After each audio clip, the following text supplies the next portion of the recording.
prayer. So let's pray. Dear Father in heaven, we are so thankful for the Sabbath hours as they draw near. We're thankful for the opportunity to have fellowship with you and with one another.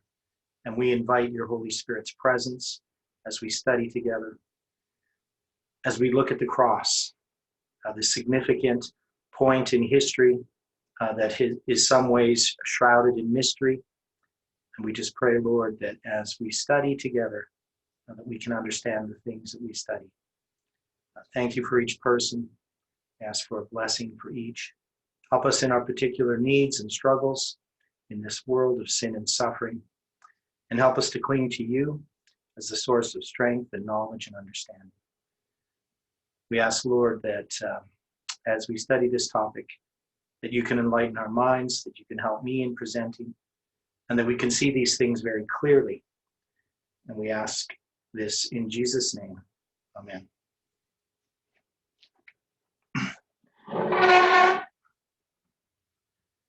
Well, good evening. It's Sabbath maybe for some people. I'm not sure where everyone is, but some people might be at least close to Sabbath.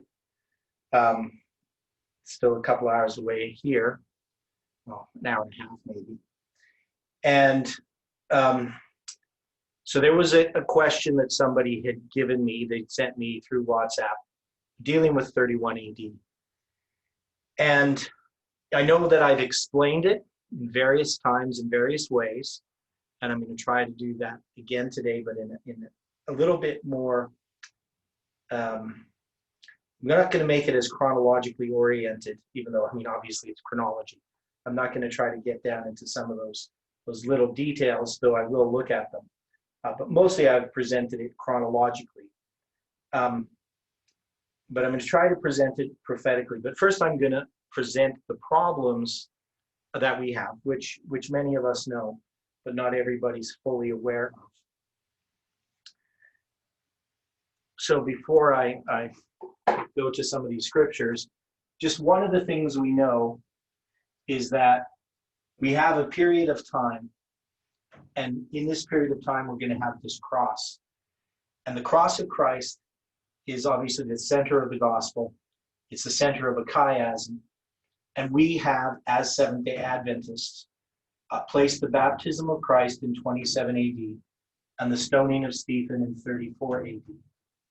And we have the cross in 31 AD. Now, for most Adventists, that's, if they even know this at all, this is all they may know. They may not know when Jesus was crucified as far as the date. They would just know it's in 31 AD. And of course, this is the 70th week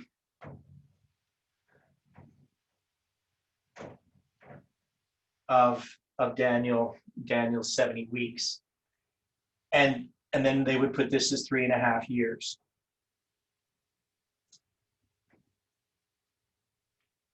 So this is pretty standard Seventh-day Adventist teaching. And if you go on the internet and you look up 31 AD as the crucifixion of Christ, you will find lots of non-Adventist sites using 31 AD. And the reason they do so is because they got it from Seventh-day Adventists. They didn't derive this themselves through the study of the scriptures. They just took our date because somewhere on the internet, they ran into 31 AD as a date. And they just accepted it. Now, some churches actually promote this date as well.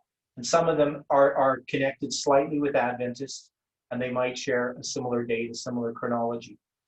But really, this is an Adventist teaching. It's not something that would have been derived if it wasn't for Seventh-day Adventists.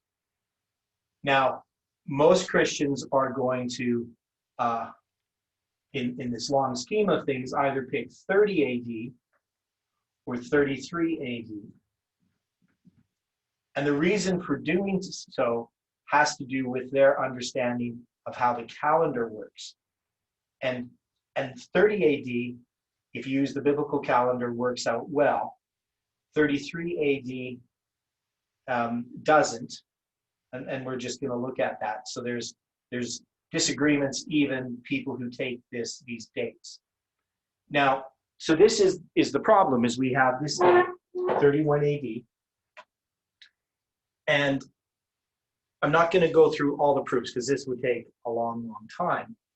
But just some of the things that we know based on the scriptures. So we're going to look at a few scriptures here, which we're all familiar with. But we know that Jesus was resurrected on the first day of the week. And we have John chapter 20, verse 1. On the first day of the week cometh Mary Magdalene early when it was yet dark unto the sepulchre, and seeth the stone taken away from the sepulchre, right? So we have that. We also have in Matthew chapter 28, in the end of the Sabbath, as it began to dawn toward the first day of the week, came Mary Magdalene and the other Mary to see the sepulchre. So we have that verse as well. And then in Luke 24, now upon the first day of the week, very early in the morning, they came unto the sepulchre, bringing the spices which they had prepared, and certain others with them. So a lot of people who take different positions than we do. So there are the people who believe in a Wednesday crucifixion.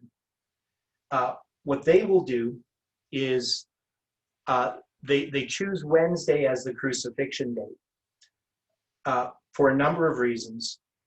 One of the first is that as the sign of Jonah, so as Jonah was in the belly of the whale 3 days and 3 nights, so shall the Son of Man be in the heart of the earth. And they interpret that as 3 days and 3 nights means 3 complete days of the daytime and 3 complete nights of the nighttime. Even though it is a Hebrew idiom or expression, that doesn't really mean that. They just say, well, it must mean what it says. But there's lots of expressions that we have that are idioms that obviously you have to understand it as a symbol. And one of the things I would say is, how do you know that Jonah was in the belly of the whale 72 hours? Because it uses the same expression, but there's nowhere there to indicate that it's 72 hours. So I'm not going to look at that. If anybody wants information on that, they can email me at theodorejamesturner.com, and I can give you some of that information dealing with that part of it. But one of the reasons why the people they take the Wednesday crucifixion is it fits with that scripture. And also, a lot of the Wednesday crucifixion people choose 31 AD. And what they do, and I'll show you what I mean. I'm going to go to one of these programs I gave you in earlier, if I can find it. So I'll share this with you. This is the Babylonian calendar converter. And if you look at 31 AD, so I have 31, they call it CE, the Common Era. And I want to go to the first month and the 21st day. I will find that according to the Babylonian calendar in 31 AD, the 14th day of the first month, Nisanu, was April 25th, and it was a Wednesday. And so people will look at something like this calendar converter, and they will say, on 31 AD, the 14th, which is when Jesus was crucified on the Passover, it was a Wednesday. And so they would make this argument from this and from the 3 days and 3 nights. And these are their main arguments. Now, I know some people who put the crucifixion of Christ in 30 AD and still put it on a Wednesday. And in order to do that, so the ones who are Wednesday crucifixion people, but have it in 30 AD, I will just show you here the rabbinic calendar. So I'm going to go, so this is my calendar converter. Well, it's not mine, it's Troy's, but that's the one that I helped develop. So this is based on my chronology for the most part. It's not always accurate. But in 30 AD, if I go to Nisan, the first month, and I want to go to the 14th, you see here the 14th, it's a Wednesday in 30 AD. And so some people will take that because of the rabbinic calendar is a Wednesday in 31 AD. But if we look at the Babylonian calendar in 30 AD, it's different. So I just got to go back a year minus a year, and I got to get to the 14th of Nisan, and you'll see it's a Friday. So this doesn't really work if you use the calendar that was in use at the time. You would have 30 AD as a Friday. Now, of course, the big problem then is if we take, as we just had seen, so I can go one more year. So I'm going to go to 31 AD again. I'm going to go to April 27th. So this is a Julian date. And I'm going to see that the Friday is the 16th of Nisan. And so people will just say, well, 31 AD doesn't work. And we'll see a bit more about that. I'm not going to focus on this a lot. I'm just going to show you the problem that exists. And if we go to 33 AD and you go to Nisan, minus a day, you'll see that it's a Saturday, the 14th of Nisan. Now, so that creates a problem as well. It ends up being May 2nd, 33 AD. So some people have this date, 33 AD, but it doesn't really work with the Babylonian calendar. But if I go to the rabbinic calendar and I go to 33 AD, you'll see that there's actually a 13th month added here on this one, which there would have been on the other one. So we're down here at the bottom, near the bottom is the rabbinic calendar. And I'm going to make this a little bit bigger. Oops, that's a lot bit bigger. Okay, so that's probably big enough. And you can see I have 33 AD, and I'm going to have Nisan 14 on the rabbinic calendar, and you'll see that it is a Friday. But you can see here, it's actually the 13th month, 14th day, so it's the second Adar, the Adar.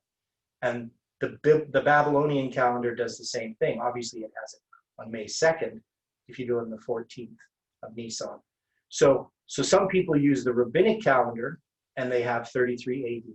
And some people use, the ones who have 30 AD, use the Babylonian calendar. But we use the biblical calendar for 31 AD. So 30 AD and 33 are the most common. 30 AD is probably, from a scholar's point of view, the accepted date of Jesus' crucifixion. The 33 AD is the Catholic date. So that's the traditional Catholic date for the crucifixion of Christ. And that fits in there with their chronology regarding when Jesus was born. They want to have him born in December 25th. Basically at the beginning of the year of 1 AD, and they're going to have him crucified in 33 AD. So these are some of the things that we run into. Now the question is, how do we resolve them? And first, I'm going to look at Samuel Snow's evidence that he used for 31 AD, and which was faulty evidence. One is it's not an actual document; it's a fake news that he was using. He got it from a newspaper, and this is a paper I wrote called "The Death Warrant of Jesus Christ: The Review." And I'm going to deal with the document that Samuel Snow used. The death warrant of Jesus Christ is shown up at various times as evidence not only that Jesus existed, but also that he was crucified on March 25th, 34 AD.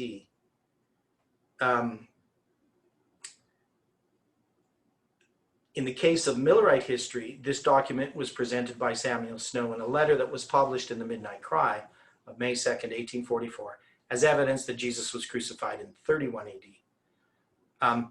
Now, as far as him being crucified on March 25th, 34 AD, there are different people who use the document differently, but that's the date that it would be giving if you were using this document. It wouldn't be 30 AD or 33 AD. The date given in the source used by Snow had the date of March 25th for Christ's crucifixion, which is a Sunday in 31 AD. Other versions of this news story present a variety of dates. We will look at these sources and show why this article used by Snow is fake news. This does not undo Snow's conclusions. In fact, we will show that this confirms the repeat of Millerite history in our time. Now, just before we get into looking at this document, I know that when I first presented this, my view of the document, there was a lot of resistance by various people, and for different reasons. And some of them were sort of valid. That is, not so much that the document was fake, but the idea that how can we have this fake document, and how do we know what we're talking about? How do we know how the calendars worked? How can we make an argument about something that we don't have enough information on? And there were different people who said that they knew of ways that this was proved, that Jesus was crucified in 31 AD. Lots of different ways. So there was lots of people who were arguing for different ways to prove 31 AD. And, different types of calendars. They would say my calendar was wrong. It wasn't. Some people wanted Jesus crucified in May in 31 AD. Some wanted him crucified in March in 31 AD. So the 27 AD date wasn't necessarily accepted by everyone. Now, as far as trying to understand the whole problem, this problem of the calendars in 31 AD is extremely difficult. So I don't think that you can resolve it using calendars alone. What you have to be able to show is that it's possible.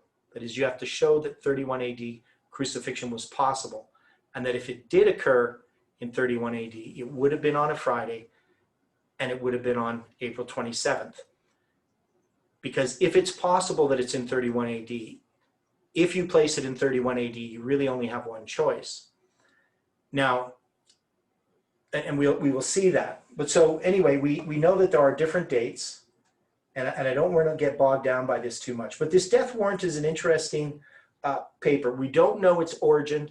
It's probably a Mormon document that the Mormons introduced it, and they would have sent it out to different sources, to newspapers, and it was published in newspapers, and then they tried to claim it was an actual source. So I did a lot of research on it, and I have some of that research in here. So I maybe make a footnote about that. But we're just going to read this where the Niles National Register of June 8, 1839, this is where I'm going to take it from.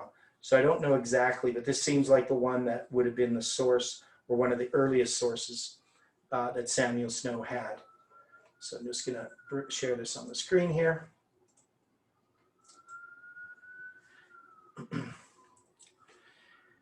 So, death warrant of Jesus Christ. Of the many interesting relics and fragments of antiquity which have been brought to light by the preserving researches of modern philosophy, none could have more interest in the philanthropist and the believer than one of which we copy below.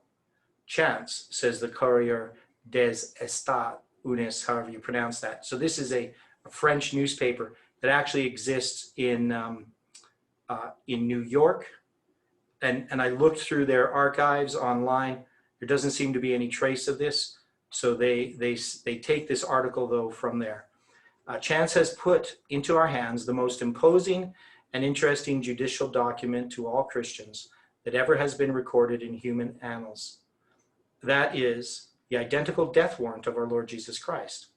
The document was faithfully transcribed by the editor and is in a hac verba, a sentence rendered by Pontius Pilate. So they have a lot of spelling errors in these old papers. Acting governor of Lower Galilee, stating that Jesus of Nazareth shall suffer death on the cross. In the year 17 of the Emperor Tiberius Caesar, and in the 25th day of March, the city of the Holy Jerusalem, Anna and Caiaphas being priests, sacrificators of the people of God, Pontius Pilate, governor of Lower Galilee, sitting in the presidential chair of the Praetory, condemns Jesus of Nazareth to die on the cross between two thieves, the great and notorious evidence of the people, saying, Jesus is a seducer, he is seditious, he is an enemy of the law, he calls himself falsely the Son of God. I have a typo here. He calls himself falsely the King of Israel. And he entered into the temple, followed by a multitude bearing palm branches in their hands. Order the first centurion, Cornelius, to lead him to the place of execution. Forbid to any person whomsoever, either rich or poor, to oppose the death of Jesus. The witness who signed the condemnation of Jesus are Zvi Daniel Robani, a Pharisee, Johannes Rorobabel, Raphael Robani, Capet, a citizen, and Jesus shall go into the city of Jerusalem by the gate of Struenus. The above sentence, so this is what they say, this is this decree. So this is supposed to be the decree. And in this version of it, so there's different versions of it, it gives these names, all these different things, and this date. So it says, the above sentence is engraved on a copper plate. On one side are written these words. A similar plate is sent to each tribe. Now, of course, the fact is, in the time of Christ, there wasn't separate tribes. There was just Judah and Benjamin. So it doesn't really make much sense that you would have this copper plate. And one of the things about this that gives this idea that it may have been a Mormon, a document, has to do with this copper plate idea. And also these ideas, these tribes. So these are ideas that don't really make any sense. Why would you put it on a copper plate, and etc. It was found in an antique vase of white marble while excavating in the ancient city of Aquila in the kingdom of Naples in the year 1820, and was discovered by the commissaries of arts attached to the French armies at the expedition of Naples. It was found enclosed in a box of ebony in the sacristy of the Chartrum, the vase of the chapel of Caserta. The French translation was made by the members of the Commission of Arts. The original is the Hebrew language. The Chartrum requested earnestly that the plate should not be taken away from them, and the request was granted as a reward for the sacrifice they had made for the army. Monsieur Degnan, one of the savants, caused a plate to be made of the same model on which he had engraved the above sentence at the sale of his collection of antiques, etc. It was bought by Lord Howard for 2,890 francs. Its intrinsic value and interest are much greater. And so this is supposed to be from the Philadelphia Gazette that it was taken, or this is where it was taken from when they put it in this other paper, right? So they're quoting from another paper. So this is something that's being passed on. It's basically a meme, something that keeps getting passed on to different newspapers. Though this was the first source we find, it is unlikely that it is the original source. It contains a number of typographical errors that are not copied in later editions, though Praetory is found as Proctory, Praetory, and Traitory. So in all these different versions, you're going to have things spelt differently. The Christian Science Monitor contains a version of this document that claims to be reprinted from an article found in an old Bible. And so that I found in, so the Bible was printed in 1822, but they say they couldn't discern the date of the article. And in that one, and again, we have the 17th year of Emperor Tiberius Caesar and the 27th day of March in this other one, instead of the 25th day. And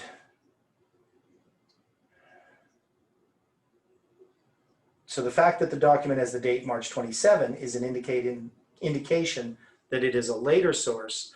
The oldest sources have March 25th, the Gregorian date for 31 AD. And so what people were doing was not understanding how the calendars worked. So when they gave these different dates, they didn't actually work. And so somebody corrected it to March 27th, the Julian date for 31 AD, if you're going to be using, it depends on which calendar you're using. The article is somewhat appended with additions to the text. Now, what I have here is the one that Samuel Snow used, and his says the 25th day of March. And in his version, so one of the things about this document is it has these names. So in this paper, I'll send it to people. It's not, I don't want to go through it in too much detail, but just the idea that there's this document, and this is what Samuel Snow used, and he makes a bunch of faulty arguments. So every time he's trying to place the crucifixion of Christ in 31 AD with this document, he doesn't realize that it actually is so inconsistent, it wouldn't work. So you can read this over. I'll send it to everyone. One of the things I found interesting was the names of the people were, some of them, could be valuable or valid names, but the one Capet, which they use as a name of a Roman citizen, that word was never used and didn't come into common use until the 9th century. And so somebody takes this name that they think is a Roman type name, but it wouldn't have existed in the 1st century AD. It's like 1,000 years later. And names go through, like you just find no evidence that this name existed. It's a much later name, and something you would see in William Shakespeare's writing, a name Capet. And so they just took this as an idea that this is a Roman name. So there's lots of different contradictions and lots of things in there just don't make historical sense. So in this question of 31 AD, if you're going to criticize it, to say that Jesus was crucified in 31 AD, you would have to argue that that he wasn't crucified in 31 AD.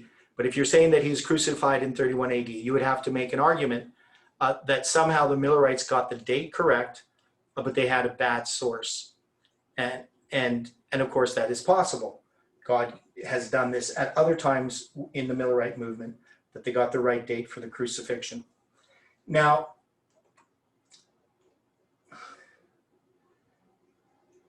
I'm going to deal with another issue. So one is we have Jesus crucified here. We're going to say it's in 31 AD. Some people say 30 AD. Some say 33. But we know that this is based on a time prophecy, and the way that Seventh-day Adventists address this is they go to 457 BC. This is the date that we used to come to 34 AD as the end of the 70 weeks of Daniel chapter 9. And we use sort of a circular argument. So at that time we chose 457 BC. Now, originally we had chosen 457 BC, but didn't take into account there was no 0 year. So William Miller had 33 AD, which was the Catholic date for the crucifixion of Christ.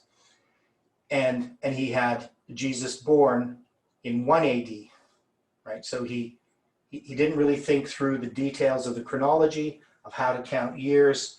He just had Jesus crucified in 33 AD at the end of the 70 weeks, at the end of the 70th week. And so we inherited this date, 457 BC, and this date, 31 AD, as Seventh-day Adventists. And then as Seventh-day Adventists, we've continued to try to find arguments to support it.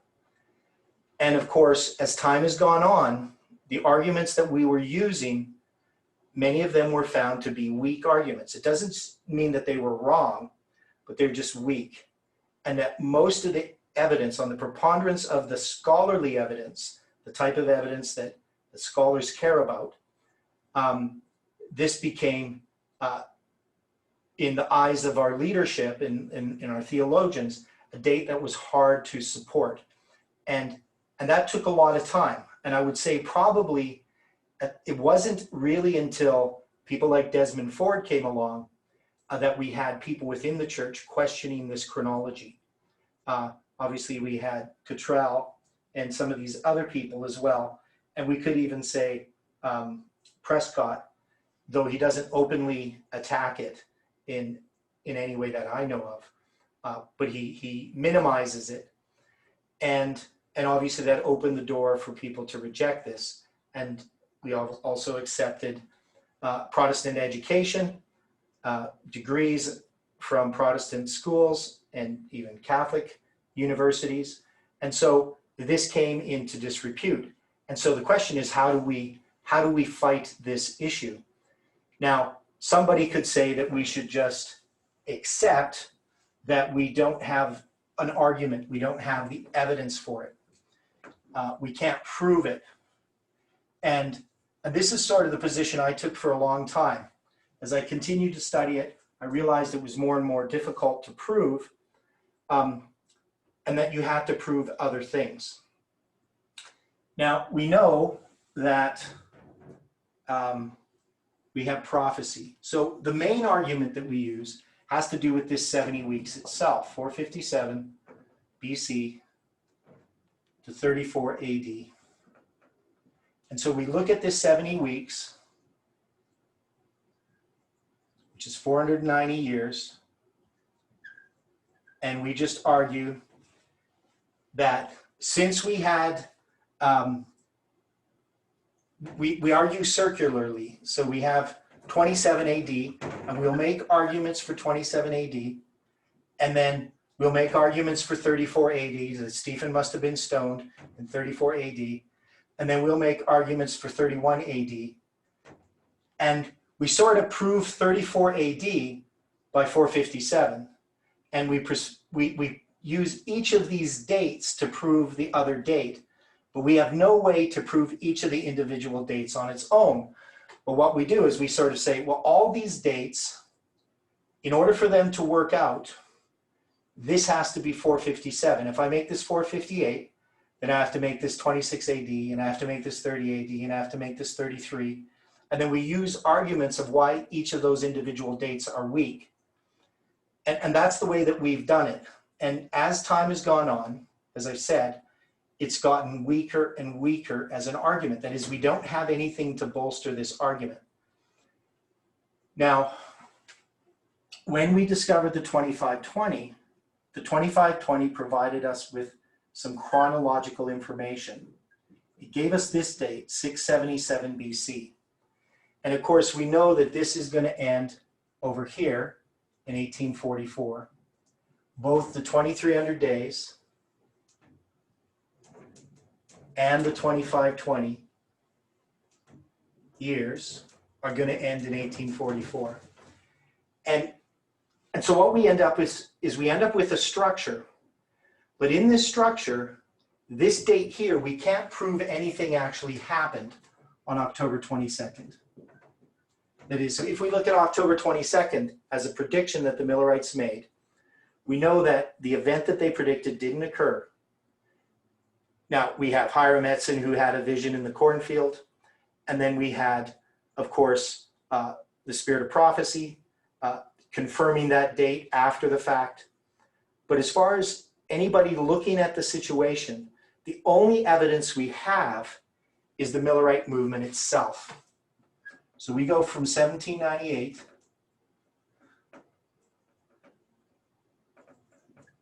to 1844, this period of 46 years. This is a period of time in which this prophecy of the 2300 days and the 70 weeks and the 2520 and the 1335 are all being proclaimed. And so we have this history that's here. And what we could argue is that this history is evidence. So to me, the evidence for everything here is Millerite history.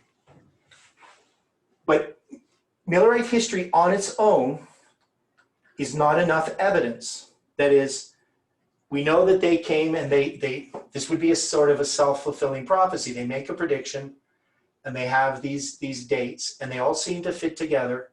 But when they get to the event, nothing happens. And so what anybody looking on the outside would have to say, well, they were wrong. And that means that all of this structure that they had, all these different prophecies, even though they fit nicely together, they were wrong about the event. And so their time was wrong. And that's why some people, of course, believed that these prophecies are real prophecies, but they tried to interpret them in different ways. And the church itself has done the same thing.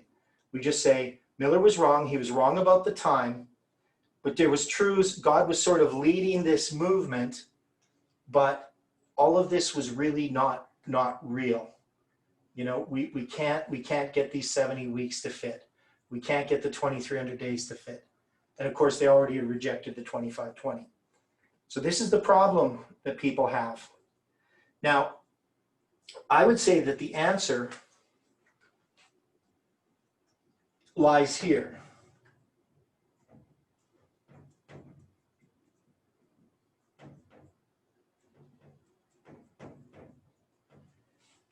That the cross of Christ is the evidence. It's the key that unlocks all prophecy. And this chronology of these 3.5 years and 3.5 years is what God has given us as a key. And well, let's look at it this way. And I've tried to make this argument. So we look at the story of Joseph and Jacob, you know, Abraham, Isaac, and Jacob, the story of Joseph. And with Abraham, God makes a covenant with him. And in making this covenant with him, he ends up giving him this chronology, 400 years and fourth generation. And then the Bible affirms that there's this 430 years that's divided into two periods of 215 years. And we know that that's not an accident. So the Bible gives us this chronology. It's not something that really is speculative. It's the only way that it works out to be consistent with the scriptures. And it's by far the vast majority of scholars who would look at that chronology would say that that's the chronology that's there. You know, critical scholarship might argue that just, you know, these things were changed over time to fit and do different things. But as far as anybody who takes the Bible as God's word, it's a very much an accepted chronology. I would say, you know, 99% of scholars would accept the chronology that we have of the 430 years as two periods of 215 years. And so we know that's a symbol of the covenant. And Jesus is going to get crucified in the midst of the week. He's going to confirm the covenant with many for 1 week. And the question that we would have to ask ourselves, if this is the case, that God has this chiasm, this chiastic structure, is it something that we're supposed to understand? So that would be a question. You know, it's in the Bible. Is it real? Now, so we have all these arguments, and when I talk about we can't prove something, I'm not saying that there isn't evidence for it. So when there's evidence for something, you can look at the evidence and you can say, well, the evidence fits this way, but somebody can say you can't prove that. That is, there's pieces of evidence that could suggest something else, and that another possibility exists. And the way that our Western mind works right now is that we're very scientific, and we use the scientific method. And there's nothing really wrong with it. The problem is that the scientific method works on disproving things, and it can give the illusion, just because something can't be proven, that it's not correct. And of course, that's not true. Absence of evidence is not evidence of absence. So what we'd have to do is we'd have to look at a lot of evidence. And the evidence that I'm looking at has to do with, the story of Ezra. So when I look at the story of Ezra, and I'm not going to go through it right now, but we know when we take the dates that are in the book of Ezra, we end up with these two chiasms. One points to Pentecost, and one points to the Day of Atonement. And that's highly unlikely that you're going to have these dates in the Bible with these 3 days as a symbol that we use to find the center of these 3 days that are mentioned, 3 of them. And we find that the center of these are these 2 important dates, one for the 70 weeks and one for the 2300 days. And so it just seems completely impossible that those are chances. Now, when it comes to 457 BC, so when we have 31 AD, we know that if we were using the Babylonian calendar, that in the first day of the first month, if that's in the 7th year of Artaxerxes, so let's turn there. So we're gonna, and of course, anybody can, they have questions they can ask. So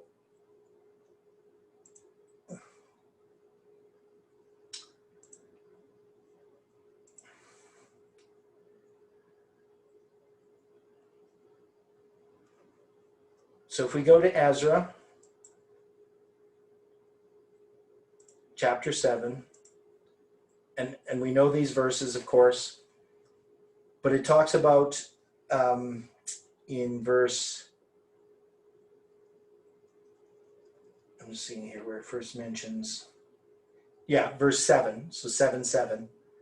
And there went up some of the children of Israel and of the priests and of the Levites and the singers and the porters and the Nethinims unto Jerusalem in the 7th year of Artaxerxes the king. And they came to Jerusalem in the 5th month, which was in the 7th year of the king. So they're saying plainly that this 5th month is in the 7th year of the king Artaxerxes. And for upon the first day of the first month began they to go up from Babylon, and on the first day of the 5th month came he to Jerusalem according to the good hand of his God upon him. So in this chronology that's being offered us, we know if we go back here to 457, so we're just going to take 457 and lay it out here. We have the first day of the first month, and we have the first day of the 5th month. And we know that this is when he leaves Babylon. We know this is when he arrives at Jerusalem. So this is what it tells us in Ezra 7:9. But this tells us that it's in the 7th year. But we know that Artaxerxes, his first year, or his 7th year, ended on the first day of the first month. So from Artaxerxes' perspective, this is his 7th year, and this is his 8th year. Because the kings of Babylon are counting their reigns spring to spring. At the Akitu festival on the first day of the first month is the commemoration of, that's his inauguration day. And he was inaugurated on the first day of the first month in 464 BC, right? So if you go from 464 BC, and this is the first day of the first month, and you would count each of these years. So this would be his first year. I'll do it this way, 464 BC, so that's in the spring. That's his first, second, third, fourth, fifth, sixth, and 7th. And this would be 463, 462, 461, and 460, and 459, and 458 would be his 7th year. Now it would go all the way to the spring of 457. And so the way that we do it, or some Adventists do it, the way that many people just think it happens is they say, oh, well, Artaxerxes' year goes into 457, and seventh year goes into 457, and so that's good enough. But we know that the journey happens in the seventh year. And since if we were using Artaxerxes' count, this would be in the summer of 458 that he would have traveled from Babylon to Jerusalem. And this is the position, the vast majority of scholarship who accepts the 70 weeks, this is what they use. So Seventh-day Adventists, we use something different. Now, if we were to look though, and let's say we put it in 458, we decided that this was 458 and we find these chiasms. Well, those chiasms now don't mean anything. So that Pentecost chiasm doesn't mean anything because it's not, I mean, we could maybe say it has something to do with the 70 weeks, but then we have this 10th day of the 7th month as the center of a chiasm. But the relationship that we have by looking at those is we can see that's the beginning of Christ's holy place ministry, which happens on the day of Pentecost, and Christ's most holy place ministry, which begins on the 10th day of the 7th month. So the position of Seventh-day Adventists is shown in that journey. And so if it was in 458 BC, we would find, of course, our chronology would be wrong. Now, I've thought about this, and maybe people think I'm a little bit silly, but I think of different options. So in one way that I looked at, I said, what if we were wrong? So what if the Millerite movement was wrong? They didn't understand the calendars at all. They had a wrong date to start the 2300 days. And so I tried to say, well, what if they were wrong, but God just sort of allowed them to be right?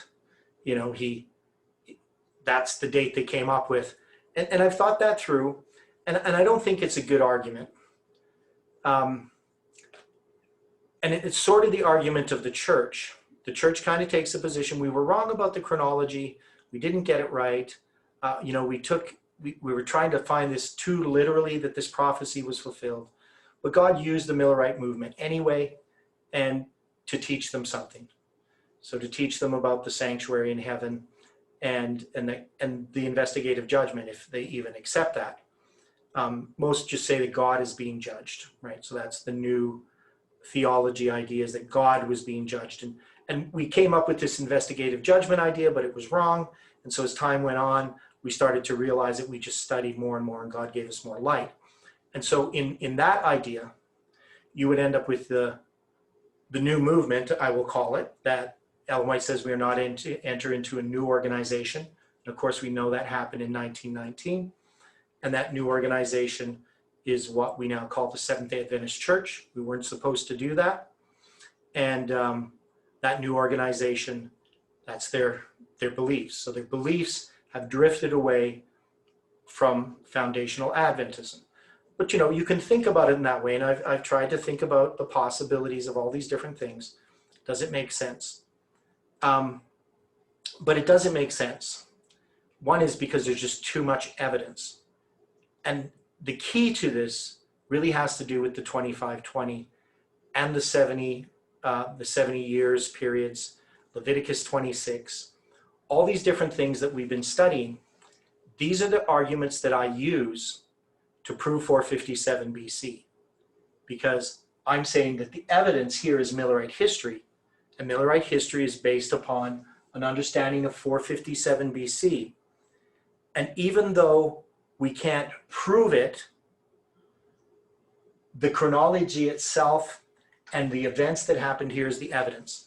And then I would even argue further, what we just experienced is actually the strongest evidence, and we can't see it. So we went through a disappointment, July 18th, 2020. And for many people, we're saying, well, we were wrong. We should just admit we were wrong, you know, swallow our pride, and go back to where we got off the path. So this would be an argument. But of course, if you do that, you know that you have to do the same thing with Millerite history. And even if you do that in Millerite history, you have to do the same thing with this history. You actually have to go back, all of this chronology, all of this stuff that we've built as Seventh-day Adventists as evidence of who Christ is, that he is God, all these things, because we can't prove some things, we will then have to go back and unravel them all and say that all this was error. And when we do that, we have no foundation to stand on. And some people are doing that. But when they do that, and this isn't maybe the best argument, but when people do that, they lose their faith. They lose their understanding of who God is. They lose their identity. Many of them just go back to the world. We've seen it happen in this movement. The people who were attacking the chronology all the way along in the movement, they went back to the world, the vast majority of them. And the ones that didn't ended up in the new movement, which is probably worse than being in the world. So in trying to argue 31 AD, we have to argue 457, but 457 stands because of what happened in 1844. Now that maybe to some people isn't a very good argument, but we have some other things that we look at. One is if you look up 34 AD, you'll find that even though modern scholarship will place Jesus' crucifixion in 30 AD, they'll place the stoning of Stephen in 34 AD.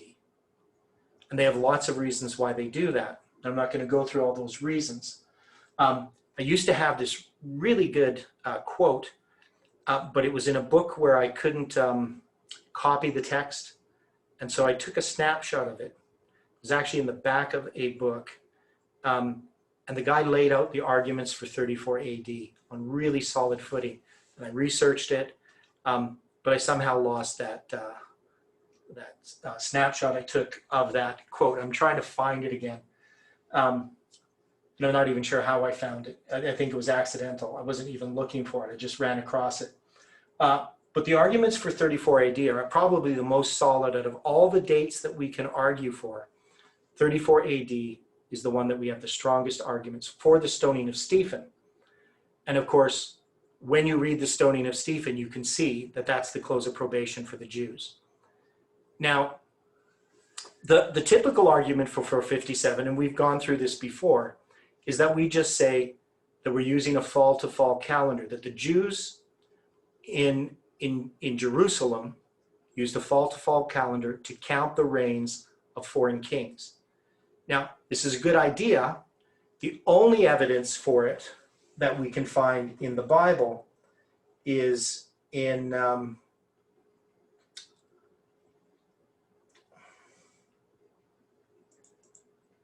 me see if you can find it here.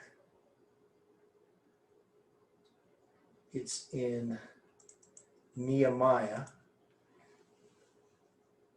Yeah, so this is in Nehemiah, so we're going to go here.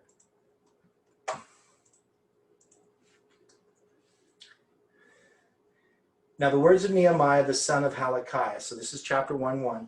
And it came to pass in the month of Kislev, in the 20th year, as I was in Shushan the palace, that Hanani, one of my brethren, came, and he and certain men of Judah.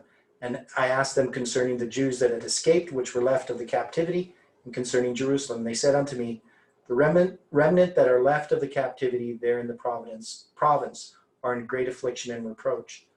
The walls of Jerusalem also are broken down, and the gates thereof are burned with fire. So we know that this is going to be in these events here are in the 20th year of Artaxerxes. And we're going to have the streets and the walls are going to be built. So the walls of Jerusalem are going to be built. So there's a whole story here. But in Nehemiah 1:1, we have it, it's in the 20th year, and in the month Kislev. So Kislev is the 9th month. And then you go to chapter 2, and it came to pass in the month Nisan, in the 20th year of Artaxerxes the king. So this is actually after the 9th month, and this is in the 1st month. So you had the 9th year was Kislev, and now you're going to have the 20th year of Artaxerxes the king, but it's the month Nisan. Well, if Artaxerxes counts his reign from the spring, it would now be the 21st year of Artaxerxes the king, right? So just to show this here.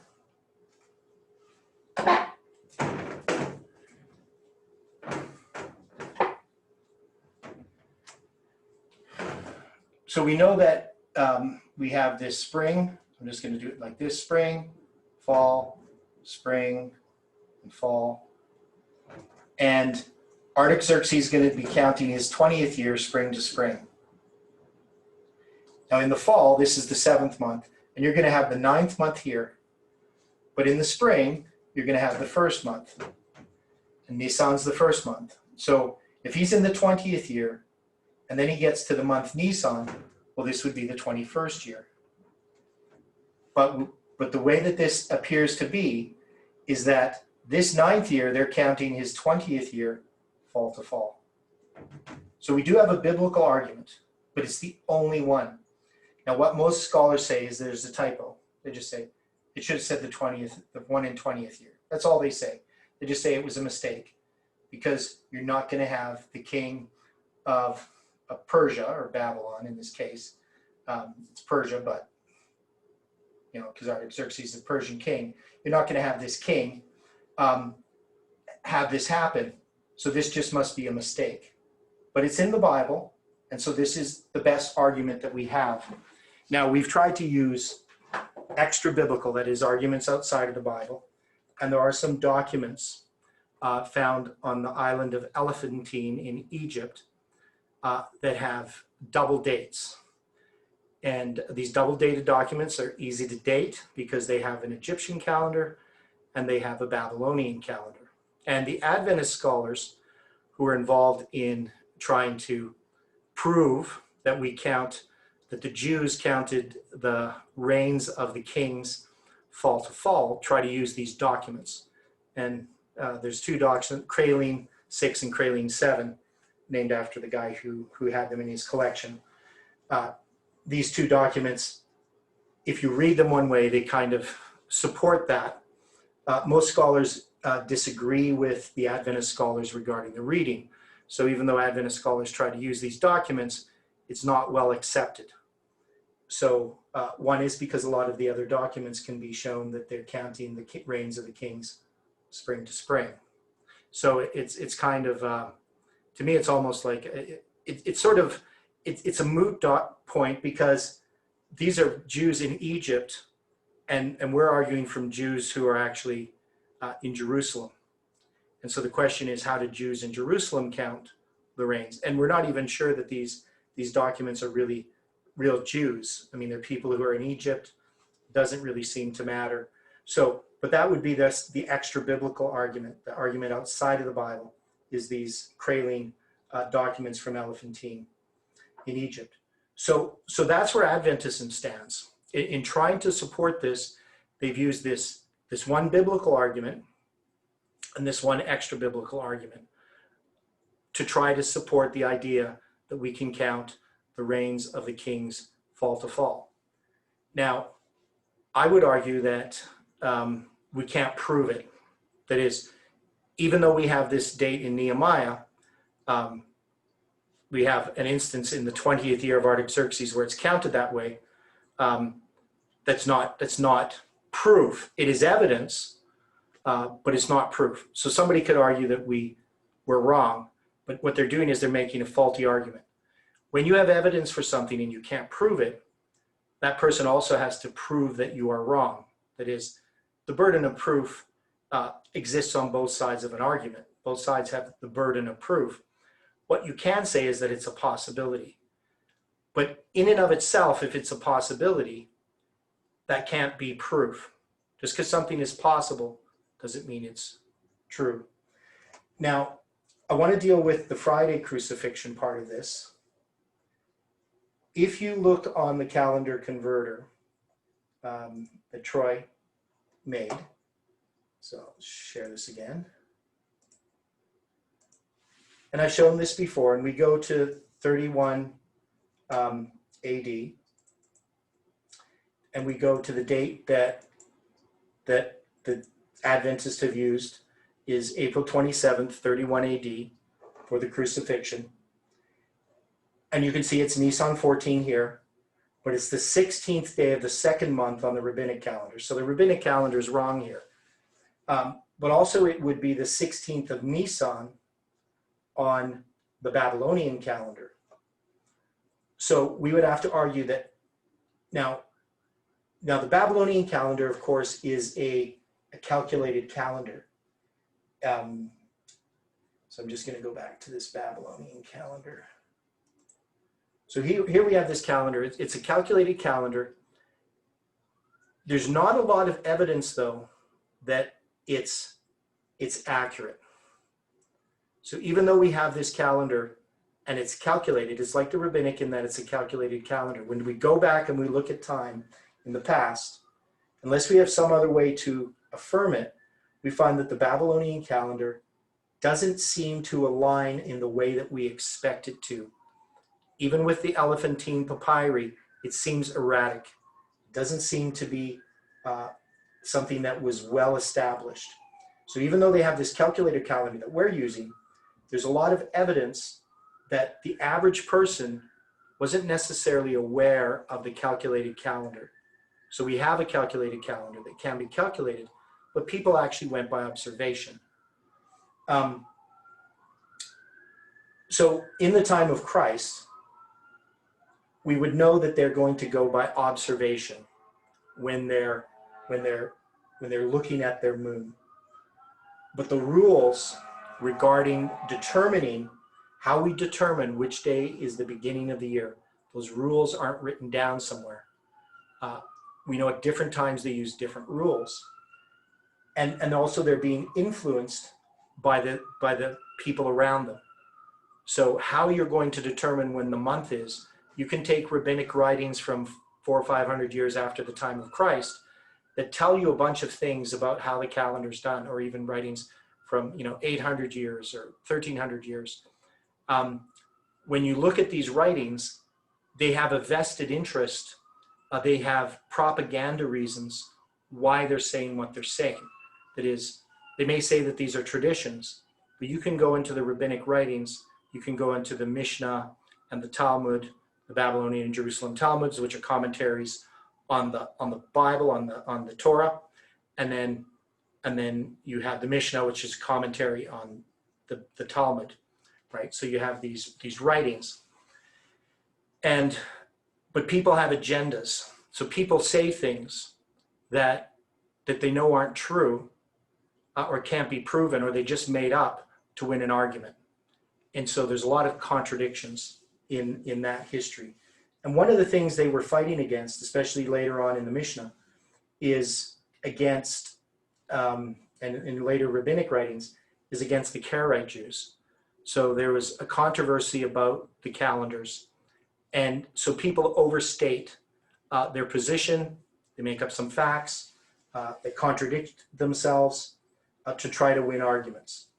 And a lot of people have put a lot of weight, a lot of scholarship has put a lot of weight on what was said long after the time of Christ regarding how the year was determined, how Passover was determined.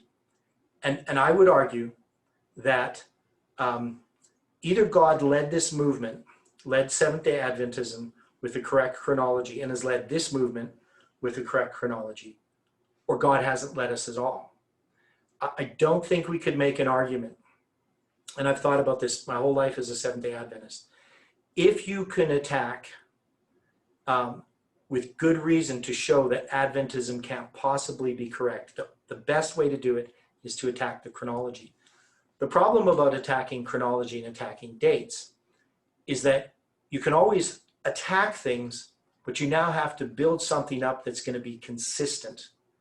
And what I haven't seen from those who attack Adventism, whether it's attacking 457 or 31 AD or 1844 or 1798, is I haven't seen a consistent argument to show that we must be wrong, and also that they have a way of showing how the Bible works. What you end up having to do is you have to say that the Bible wasn't meant to be used in the way that it says it's meant to be used.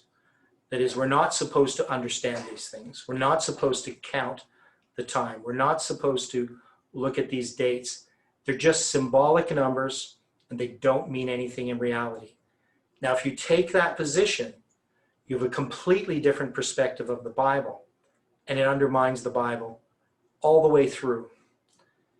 And so that would be my argument for 31 AD, is that we have this consistency, not just within Adventism, but even within Christianity, of how we understand prophecy. The things that were written aforetime were written for our learning.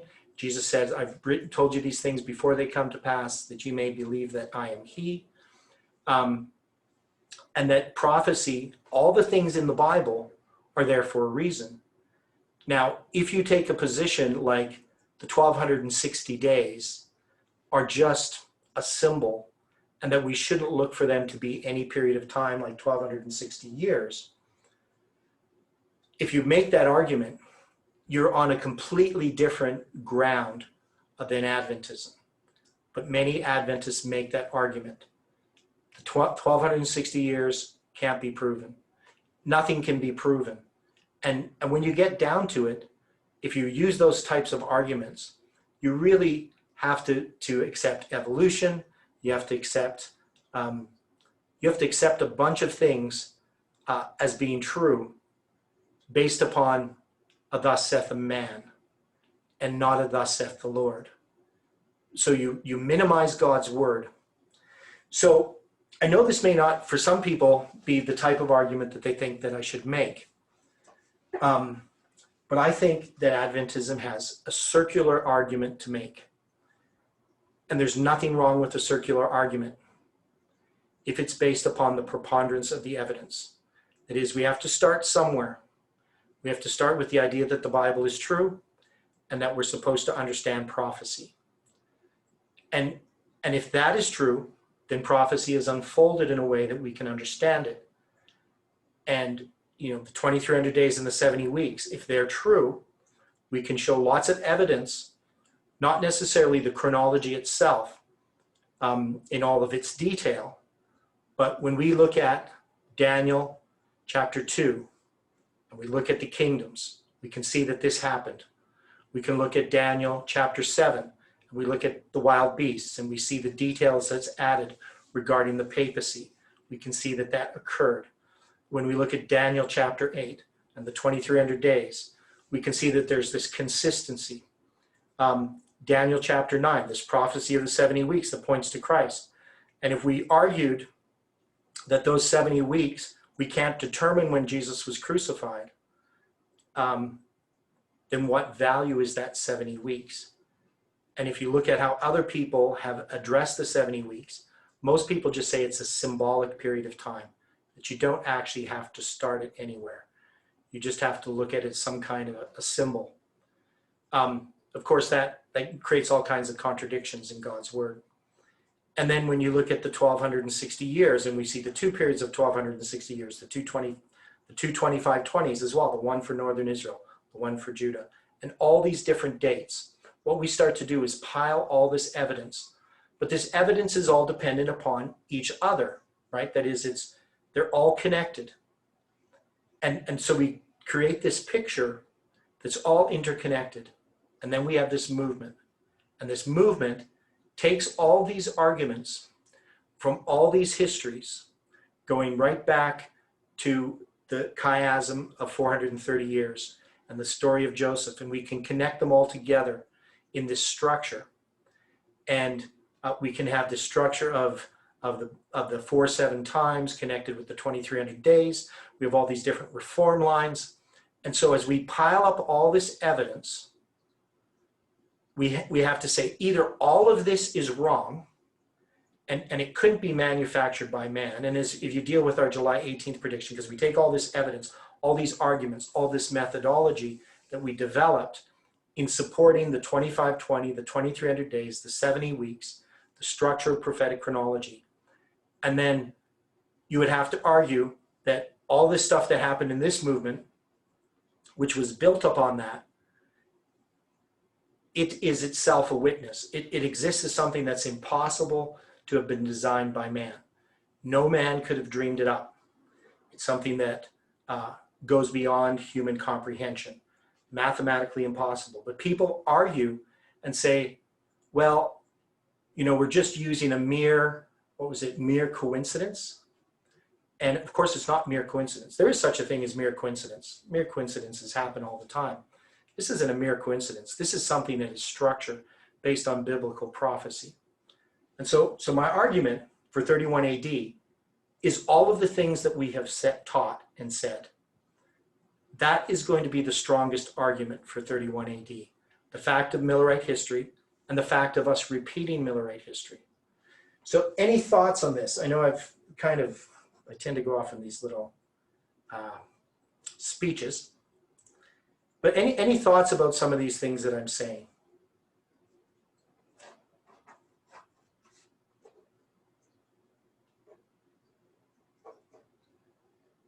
Going back to that first document that you were presenting, The first what? the first document that you had presented. The one, the death warrant? Yes. Yeah. How would we use the calendar converter to identify the year of Rome of 723? Is that possible? Okay, so you couldn't use the calendar converter necessarily itself. You would have to go to some other place where it talks about the year of Rome. So let's look at that here. So the year of Rome that they gave was, what was it again? 723. You're kidding me. Was it 723?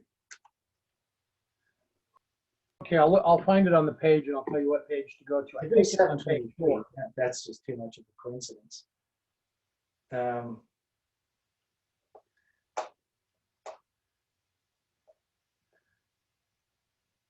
Sorry, 783. Okay, yeah, because I would have noticed 723.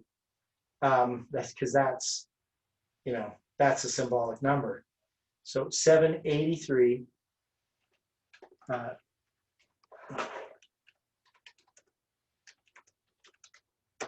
Yeah, and that's supposed to be from the foundation of Rome. Now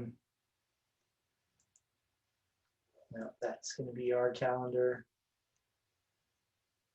What's the abbreviation they use for the Roman year? I can't even remember it. It's like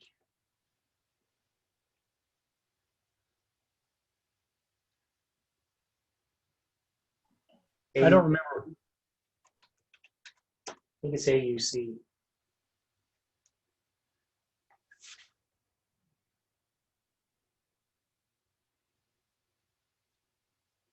Yeah, so it's the year AUC.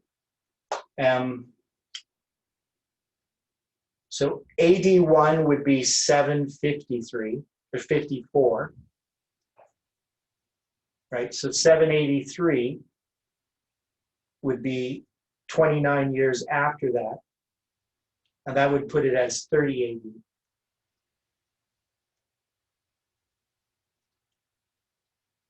That makes sense? It does make sense.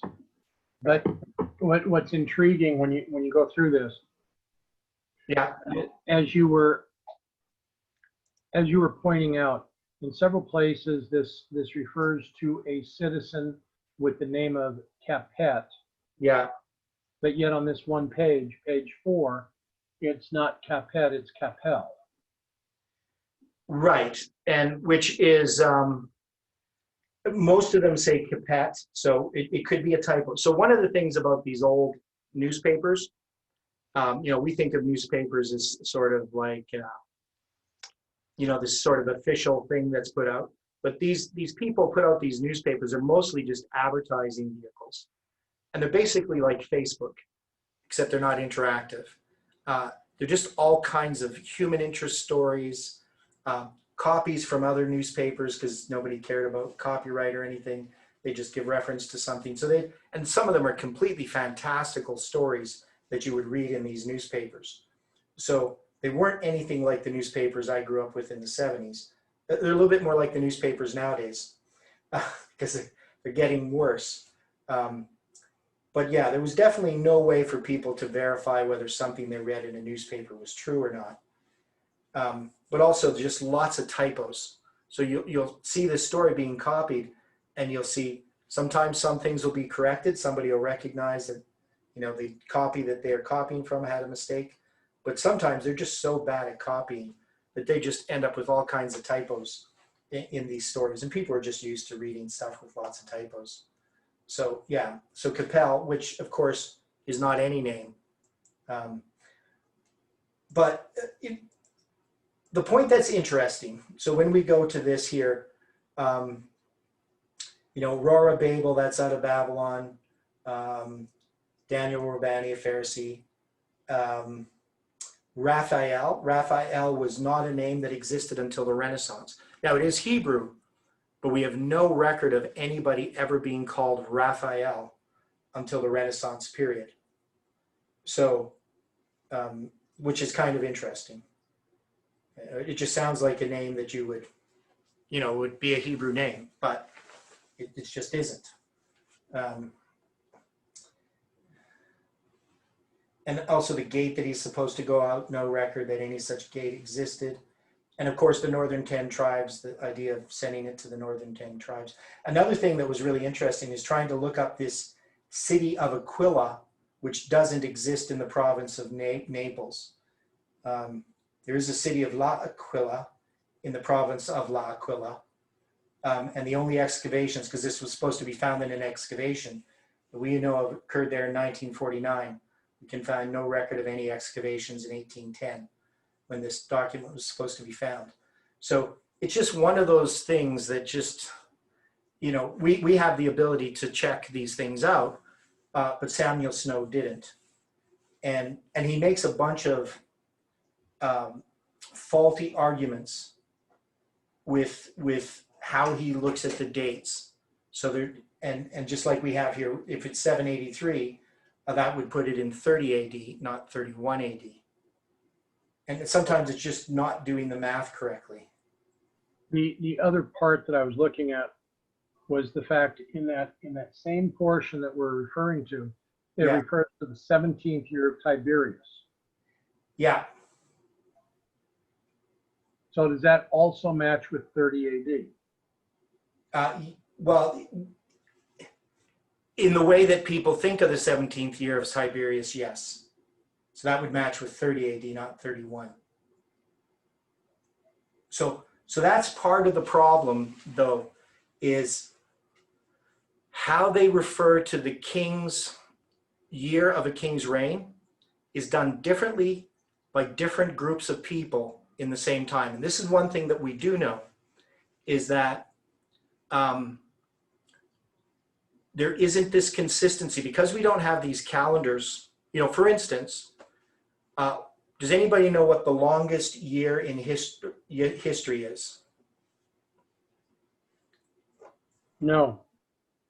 It's 46 BC. And that's the year that Julius Caesar reformed the calendar. And I can't remember how many days it is, but it's months longer than any other year. So there was a lot of inconsistency on how you counted the start of the year, because you had the Macedonian calendar, even though Julius Caesar created the Julian calendar, which became the official Roman calendar. It took over 100 years before anybody really took it seriously. So, sure, he can make a calendar, but the average person, it's just like in Canada, we introduced metric system in the 1970s. And they even forced it by law. At the grocery store, you had to buy everything in grams. But we now buy everything in pounds because people never got used to grams. It's the same kind of thing with the Roman Julius Caesar's calendar, the Julian calendar. Even though it's an official document and used in lots of times by certain groups of people, the common people, the people like the disciples, when they're writing the Bible and they talk about the 15th year of Tiberius Caesar and things like that, they obviously have a different perspective. They're not looking at things on the Julian calendar. They're looking at things on the Macedonian calendar. So we have all this this problem that we imagine that there's this consistent calendar. Everybody's got one on their wall and everybody's following the same calendar, but they're not. And people count things differently. And so the gospel writers count things differently than the Romans would. But yeah, the 17th year of Tiberius would line up in the common way that people think of it with 30 AD and not 31 AD. So that's the thing, is he's using a document to try to support 31 AD, but it actually supports whoever created the document believed it was 30 AD that Jesus was crucified. And I put there 34 at the beginning because it's possible whoever originally created it probably thought 34 AD, because there's different ways that people count this history. So it's not even really clear from the document. There's too much contradictions in it to know what exactly it was they were trying to prove. Well, the thing that I took that kind of struck me as I read through this document, Yeah, it speaks of how Lord Howard had purchased this document. Now, the Howard family in England has been well known as a Catholic family and has been for many generations. mm-hmm. So if there was a Lord Howard that purchased this, he was looking at it that it was going to give support to whatever the Catholic Church had wanted to say at that point in time. Yeah. So, yeah, everybody's got, see, the thing that I found in studying chronology is that everybody has a vested interest who's doing it. They have some point that they're trying to prove. And people take positions on things because they believe certain things. And so you're going to make arguments in a certain way. The way that I approached all of this is I approached it from, I want to know if Seventh-day Adventism is true or not. And if it's not true, I want to know it. But I want to know if it's consistent, if it's possible. Do all these things work together? And right from the time I first became an Adventist, I started studying chronology because I wanted it to know. If it's not founded in reality, then there's no reason for me to believe it.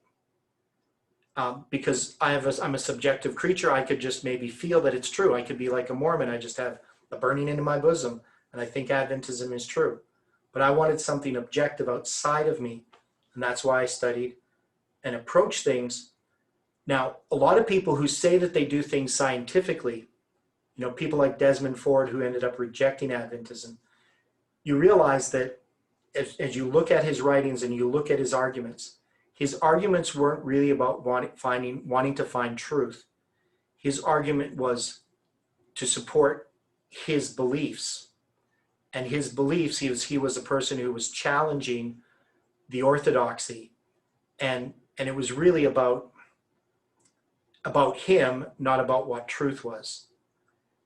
Now, of course, that's me as a human making a judgment about Desmond Ford, but I think it would be really clear to anybody who's watched his presentations that he's extremely high on himself and he's highly intellectual, and it was just to try to undermine Adventism and to present this new liberal Adventism. You know, I could be wrong, but that's my perspective on it. And when I looked at all this chronology, I would see that Adventists who are supporting the truth also were doing the same types of things. That is, they weren't being necessarily honest. And I wanted to be honest. I wanted to say, if something's true, I want to believe it if it's true. If it's not true, I don't want to believe it. And there was things in Adventism that I accepted for a long time, but there was other things that I was sitting on the fence about. And one of them was the inspiration of the spirit of prophecy.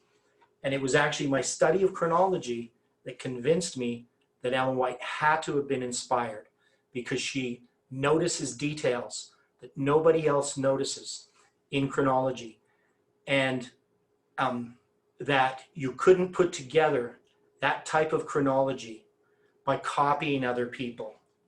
Because when people just copy other people's chronology, you end up with all kinds of contradictions. That is, you have to have a really clear view of everything, all these little details. Whether Ellen White fully understood them herself or God just guided her in that, and I would think God mostly guided her. She has insights into things that people just don't even notice. And I wouldn't have noticed them except that I studied the chronology. And that was the thing that convinced me of Ellen White's inspiration. And just getting back to here, like one of the copies of this document, and this is on, I'm not sure because I didn't number the pages in this.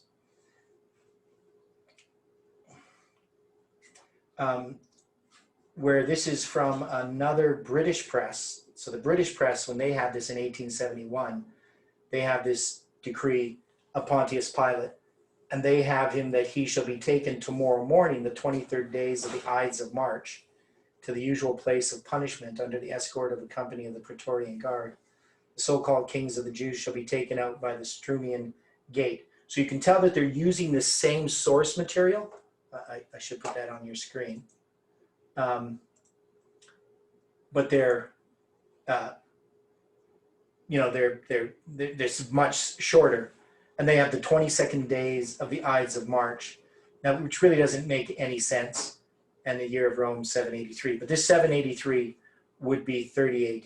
So whoever made this fraud here was trying to prove 30 AD. But that's the point, is that we know that as Adventists, we were in a sense given something by God. We're given this chronology, we're given this message, and either it's from God or it's not. And if it's not from God, there would be lots of evidence that it's not from God. But when I look at the preponderance of the evidence, I don't see man's hand in it at all. I see God's hand. And it gives me faith and trust in God. It doesn't, even the disappointment of July 18th hasn't done anything to weaken my faith. It's actually strengthened my faith in this message. And all of this stuff that we've gone through has strengthened my faith in the 2300 days and the 70 weeks and the 2520, and Jesus being crucified in 31 AD. So that's the argument I use. It's not the argument that Adventism uses. So any final comments? We're going to close with prayer. It's almost 8:30.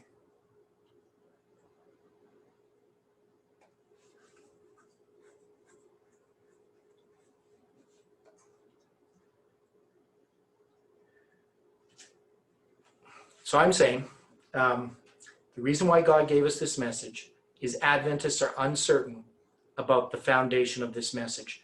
2300 days, 70 weeks. It's been undermined by the church. And we're going to come to a time when we're going to be tested with the Sunday law. And people are going to be looking for excuses, or some people are going to be put under pressure. Do I really believe, am I going to put my life and my family's life in jeopardy by standing against the government? Maybe I'm wrong. And people are going to give them reasons why Adventism was wrong about the Sabbath. And some of those reasons are going to be attacking Adventism at its foundation, the 2300 days, 70 weeks. We have a message that can show that that is correct, that the foundation of Adventism was laid correctly. And if we throw away what God has given us, we are going to have a faith that's going to be built upon sand. And the center of this message is the cross. It's the key that unlocks all prophecy. This 2520, this prophetic mirror, this diagram that's on the 1863 chart that God hid there as a witness against the Seventh-day Adventist Church of their rejection of the 2520. That is the center of our message. And so it's not just about chronology, it's about righteousness by faith. And faith comes by hearing, and hearing by the word of God. Prophecy, we have a more sure word of prophecy, that you do well, that you take heed as unto a light that shineth in a dark place. That's a reform line. Until the day dawn and the day star arise in your hearts. So we know that we're looking for the morning, and we're in darkness, and God is shining this light, and this light is the word of prophecy. And if we have rejected as Adventists, we have nothing to stand on, nothing to keep us from all the deceptions that are coming upon the world. And that's why this message is important, because this is the only message, this movement has provided the only evidence that the Seventh-day Adventists laid a solid foundation. People might claim it, they might say they believe it, but they haven't been provided the evidence outside of this movement. We have so much light, and that's what we need to do, is to study that light, to know how to present it to those that are thirsting and hungering for light. Those that are looking for light, we have to have a message to give them, and we have to understand it. So let's close with prayer. Dear Father in heaven, we are thankful for the Sabbath and the time that we have to study. We pray that you can be with us in these sacred hours, in our thoughts, in our hearts, that you can comfort each person, help us to lay aside our burdens, our thoughts of the week, and to look forward to the fellowship with you. Thank you for being with us in this study, and we ask that you can continue to teach us, and we pray this in Jesus' name. Amen.